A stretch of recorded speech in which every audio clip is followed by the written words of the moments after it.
we have reached an agreement on a 90-day. Scott Bessent makes a major announcement that will shake up legacy media today. And before we get too excited, don't think that this will result in lower prices or less inflation. No, that pain will still be felt at the stores that you shop at and wreak havoc on your wallets, savings, and credit cards. But more on that to come. And I want to say thank you to everyone who sent me warm, heartfelt messages. All I can say is you're very welcome. And it's my pleasure. I am so happy to have the honor of helping you all save money. I'm humbled and delighted to have such a wonderful partner like Chapter to share with you all, who genuinely has a simple business model, helping seniors save money on Medicare. Someone told me just the other day, thank you, Kevin, because of your videos and your channel, I called Chapter and now I can actually afford to put more money in savings and start investing. They saw the banner, the phone number on the screen, and heard me talk about Chapter in my videos. They finally decided to stop procrastinating, and now they're so glad that they did. If you're ready to take control of your Medicare costs, call Chapter today at 270-467-2426 or visit askchapter.org/Kevin. And trust me, you'll wish you did this sooner. And honestly, this is great timing, considering the delays happening within the Social Security Administration. These warnings and headlines have everyone panicked and on edge. Anxiety meds, fortunately, thanks to President Trump, will be, along with other prescription drugs, reduced in price. And that's great news to hear, right?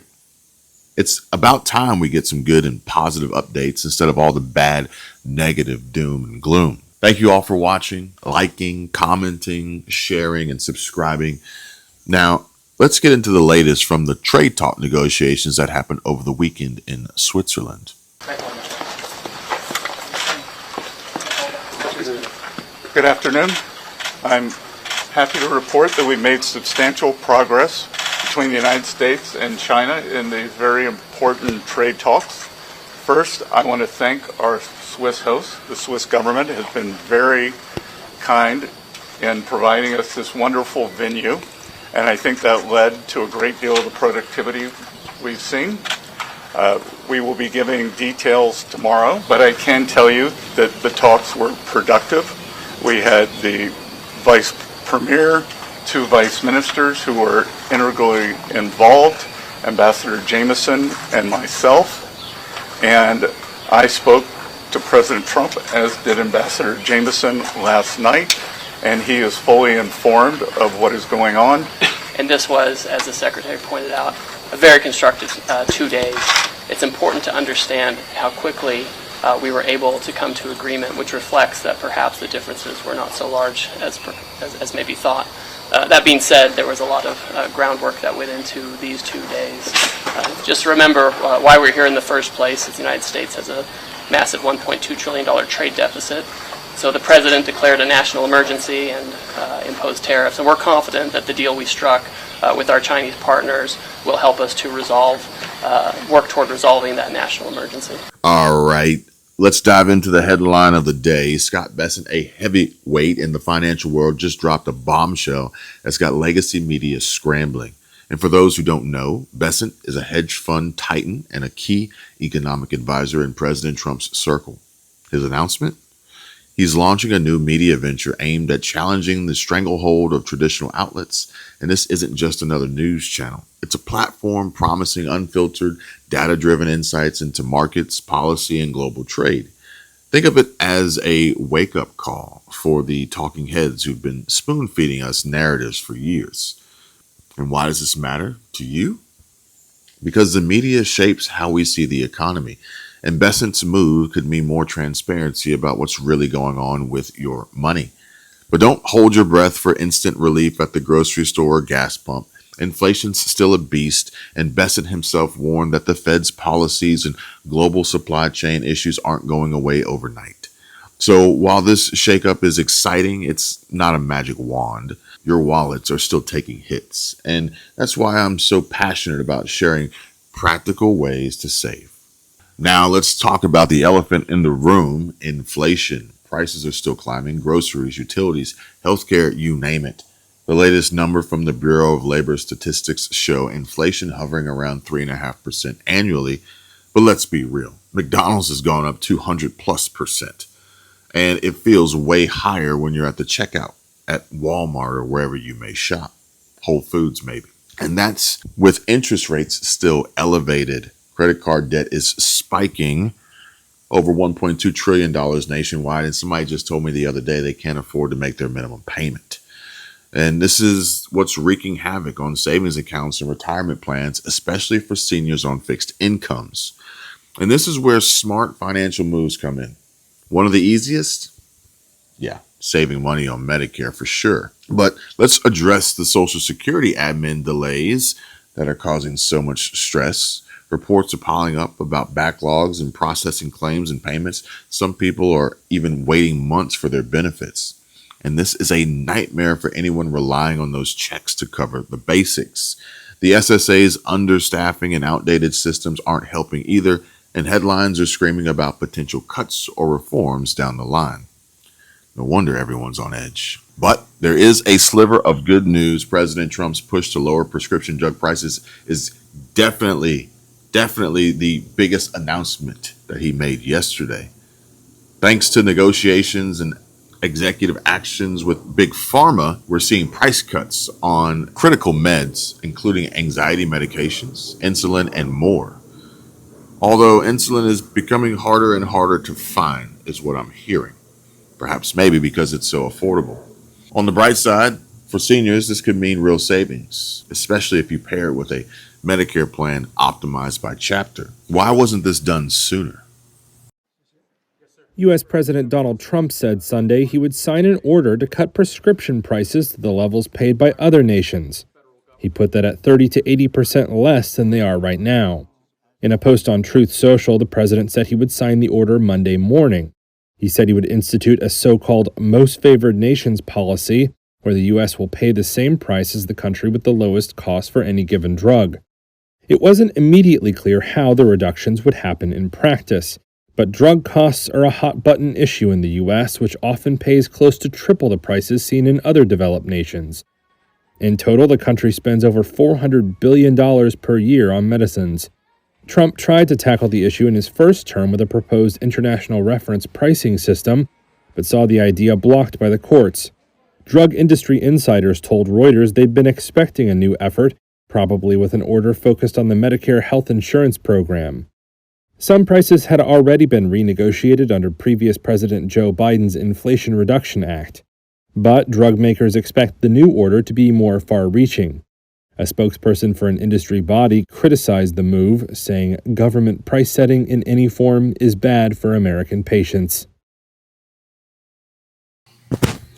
And this should spark a question to set a precedent of past presidents and future. As President Trump here signs an executive order lowering the price of prescription drug medications, that basic necessities that has gotten way out of hand and out of control that people can't even afford anymore, is why wasn't this done before? With president's ability and executive order powers from the first 100 days of the Trump administration and shutting down the border and negotiating trade deals and just literally delivering on campaign promises, it really makes you wonder why it hadn't happened before and what was the reason for making us suffer. But better yet, in the future, this again sets a precedent of what can be done. So we, as the strongest nation in the world, should also be the best, right? And there should be no excuse from future presidents, administrations, and we must hold these folks accountable. But who am I kidding? Trump 2028, right? Maybe it's because Bernie Sanders was never elected president. Margaret, let me make a campaign promise to you, and you can repeat this, play this tape over if I'm elected president. And that is, if I am elected president, I'm going to cut prescription drug costs in this country by 50% so that we are not paying any more than other major countries are paying. Maybe we How are you can bargain. That is a little bit of a sarcastic humor there, folks. I told a joke on X the other day about some guy sailing around the world, and I said he's going to be bummed when he finds out that the earth is flat. And that went over like a fart in church. I didn't know I had so many enemies on X. Show. Welcome, Taylor. Let's see if we can put this in practical terms. Americans buy a lot of products made in China. China also has about 1 billion potential customers for U.S. made goods. What do you think this deal will look like? Oh, that's a good question. I mean, so first of all, you heard there from Jameson Greer, a lot of this has been about resolving that $1.2 trillion deficit. The I here for me is about who needs who more. Remember, we import 5 times from China what they import from us. So a 145% tariff on them hurts them more than any tariff they place on us, because they don't buy stuff from us. We buy most of our stuff from them. So it's really about who needs who more and who's going to come to the negotiating table. I think the really good news, especially as we're thinking about the economy and the markets tomorrow, is that it looks like talks went well. I mean, we'll get a full briefing, I hear, Monday morning, but this is a very good starting point that at least there wasn't a massive blow up and talks went awry and everyone walked away from the table. All right, let's put a particular face on this. Let's pick a company like Shein. It's an on-demand fashion giant with 90 million customers in the United States. And those customers were looking at a tariff in excess of 100%. What would be a good deal for their customers? Would it be half that, a quarter of that? What would be acceptable in terms of a tariff? Yeah, you know, they obviously want no tariffs, but we as Americans and people who voted for President Trump want some sort of tariff. I think the president has floated a tariff of around 80%. So that's great. If you come from 150 to 80, that sounds a lot better than going from 0 to 80, right? So I think the economy, the markets, the American people, look, this is where there's two sides to the sword, right? Where on one hand, an 80% tariff might still be a little bit harmful and that we might still be paying a little bit higher prices.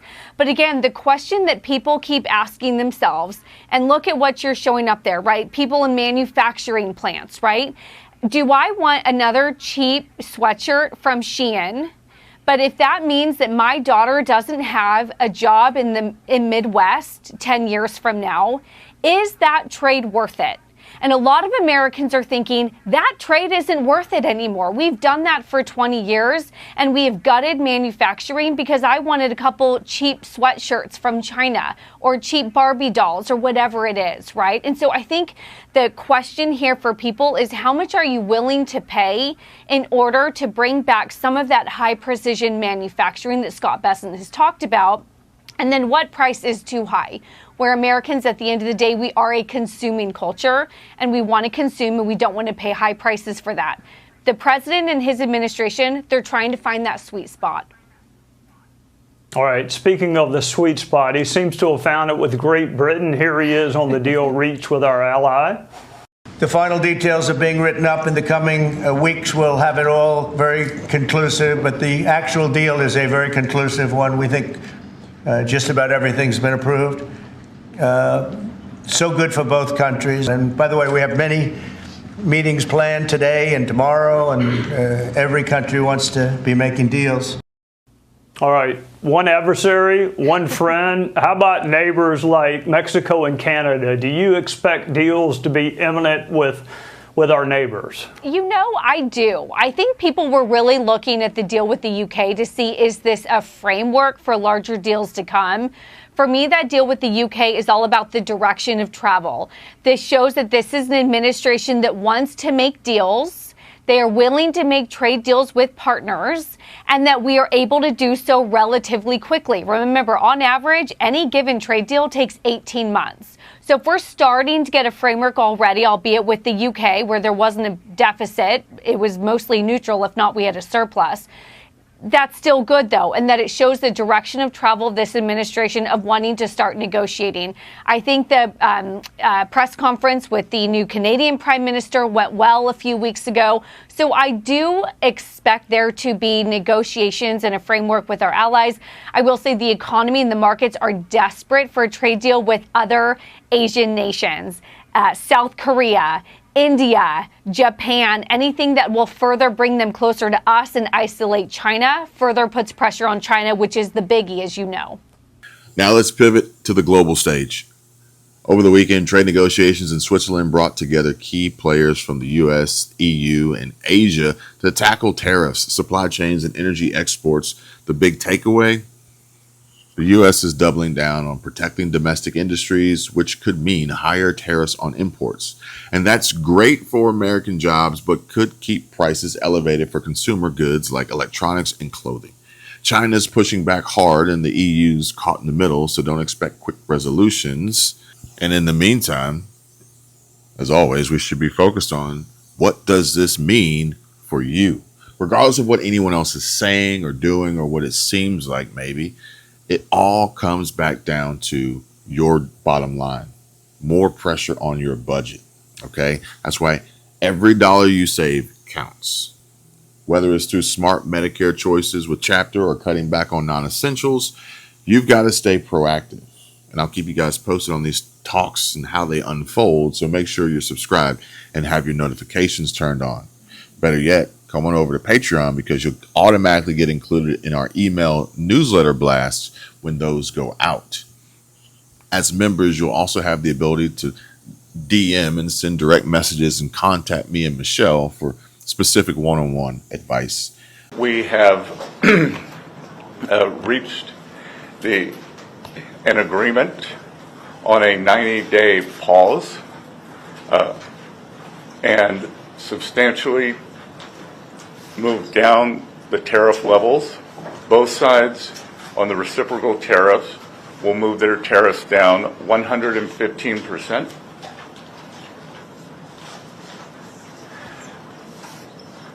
We had very robust discussions. Both sides showed great respect. It was a chance for me to meet the Chinese delegation.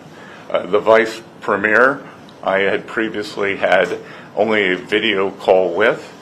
Ambassador Jameson was familiar with two of the other leaders on the delegation from his previous time.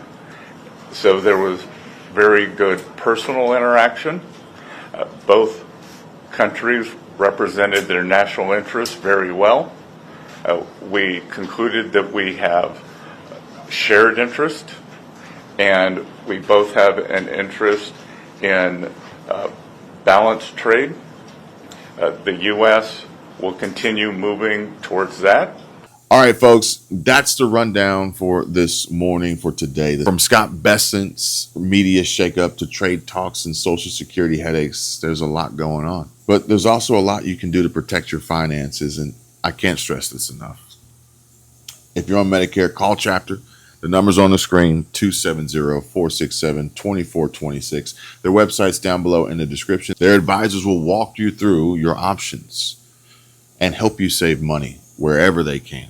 It's free to talk to them, so really, what are you waiting for? Thank you again for watching, liking, commenting, sharing, and subscribing. You guys are the reason I do this. Drop a comment down below. I can't wait to read them all. Let me know what's on your mind, whether it's inflation, Medicare, or those trade talks. Stay smart, stay savvy, stay tuned, stay close, and I'll see you guys in the next video.